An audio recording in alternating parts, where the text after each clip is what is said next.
Bueno, en un minuto que tiene el pueblo, nada más. En un minuto que tiene el pueblo. Quiero decir que todo lo que ustedes están diciendo, suma total, el fregado es el pueblo. Usted no se preocupe.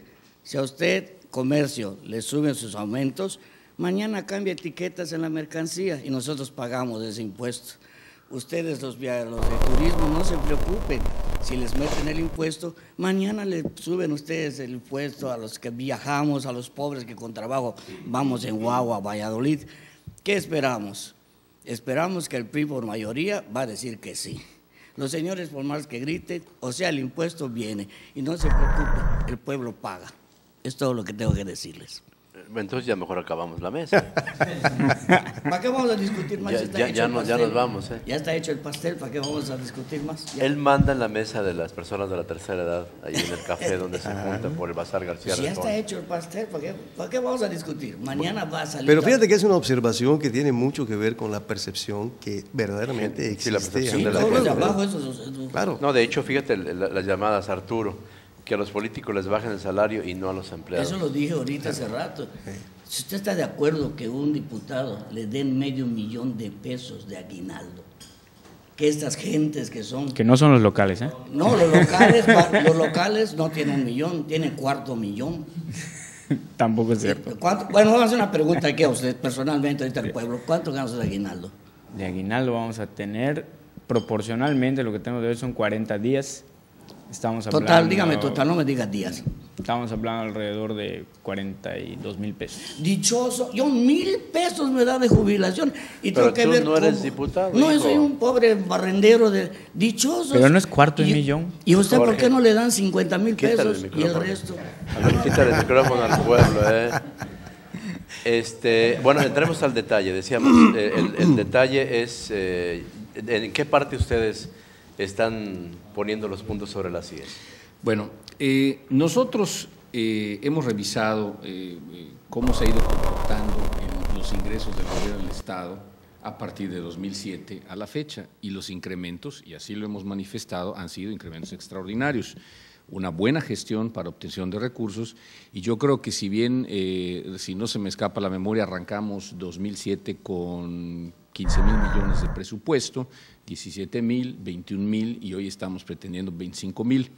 Entonces, el presupuesto y el ingreso del gobierno se ha incrementado sustancialmente. Bueno, también hemos dicho que los gastos del gobierno se han ido muy desproporcionados, aunque si nosotros calculamos el total de gasto corriente entre los ingresos que han aumentado, evidentemente el porcentaje como parte del gasto total ha disminuido, pero en gasto, o sea, nominalmente hablando, el gasto se ha disparado, ¿no?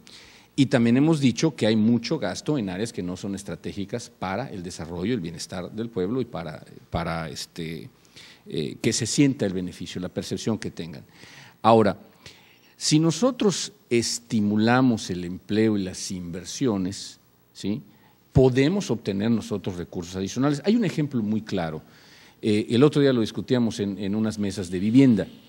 Hay un subsidio que se le da a los trabajadores para que adquieran una vivienda, y esa parte de dinero que se da en subsidio retorna en impuestos y contribuciones al gobierno en mucho más de lo que se está poniendo. Entonces, si nosotros recortamos gastos en imagen, en comunicación, en todas las áreas que no son estratégicas, y las ponemos donde haya fomento a la inversión, que nosotros, por ejemplo, tratemos de hacer Yucatán un estado exportador, donde eso sí genere más empleos, entonces va a haber más recaudación de impuesto. O sea, yo que tuve que hacer en mi negocio, no puedo incrementarle yo las etiquetas mañana a mis productos porque la gente me los va a dejar de comprar, entonces tengo que absorber yo ese gasto. Yo no puedo incrementarle los precios a mis productos porque la gasolina ha estado subiendo, tengo que absorber esos márgenes y se me van recortando o dejo de vender. Entonces, en el caso de los impuestos, ¿por qué no salimos a buscar más clientes, más empleos, más inversiones para que entonces empiecen a pagar la nómina? Es más, ¿por qué no se genera una exención de impuesto sobre la nómina a todos los empleos nuevos que se creen en el 2011 y ya tenemos nuevos empleos para el 2012? Y entonces esa gente no va a estar pagando el 0.5, va a estar pagando el 2% que hoy sí pagamos, ¿verdad? Entonces, ¿por qué no salimos a fomentar el turismo donde debe de ser? para que haya más turistas y paguen más impuestos y hagan una derrama, sobre todo que también el turista es una derrama que se atomiza muy bien al resto de la población, al igual que la construcción, por ejemplo. Jorge Manzanilla, ¿dónde sí, dónde no?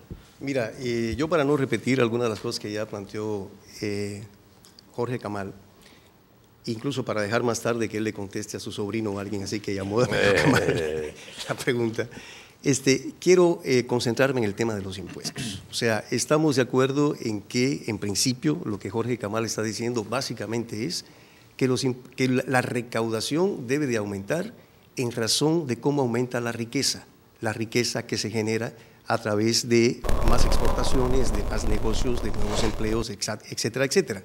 Si hoy tenemos ingresos por 100 pesos y cobramos el 2%, cobraríamos 2. Si esos ingresos subieran a 200 o a 400 pesos, entonces ese mismo 2% duplicaría o triplicaría el ingreso que tuviese el gobierno vía el mismo impuesto. Entonces, lo que él plantea, que yo estoy de acuerdo, es busquemos cómo hacer que crezca la riqueza de las empresas, que crezca el empleo y con el mismo impuesto y quizás hasta con menos podríamos cobrar lo mismo más. Incluso, un ejemplo… Jorge, los salarios, también mucha gente protesta por los bajos salarios que se pagan en Yucatán.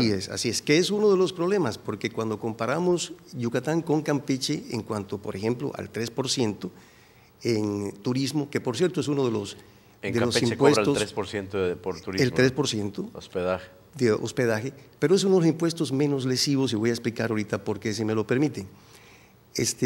Cuando comparamos eso, estamos comparando un salario promedio anual de 57,000 pesos en el caso de Yucatán contra 140,000 pesos en el caso de Campeche, que tiene el primer lugar nacional en cuanto a ingresos. Pero, ¿cuáles serían las opciones? Una opción que hemos trabajado mucho en ella por muchos años es ampliar la base, abatir la economía informal. En el año 2009, todo lo que se vendió al público en México sumó 138,000 millones de dólares del comercio y el sector formal.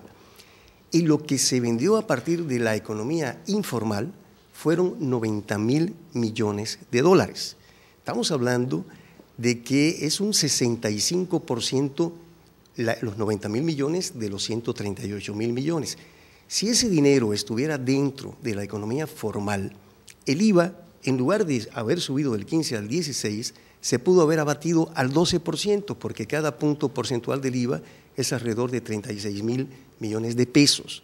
Bueno, ese IVA que hubiera llegado a ser de 138, 140,000 millones de pesos, hubiera permitido una disminución en el IVA.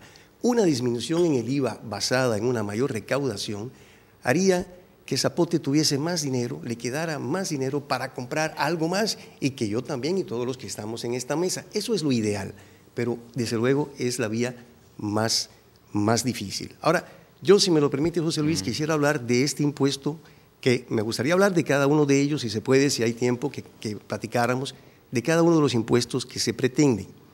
Mira, el impuesto al hospedaje no lo paga el hotelero, lo paga el turista, como bien apuntaba Zapote. En el caso de Yucatán, un hotel de 3 estrellas que cobra 550 pesos la noche, su aumento sería de 5 pesos.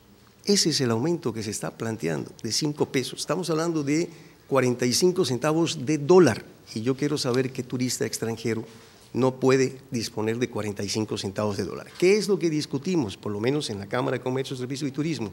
¿A dónde se va a ir ese recurso?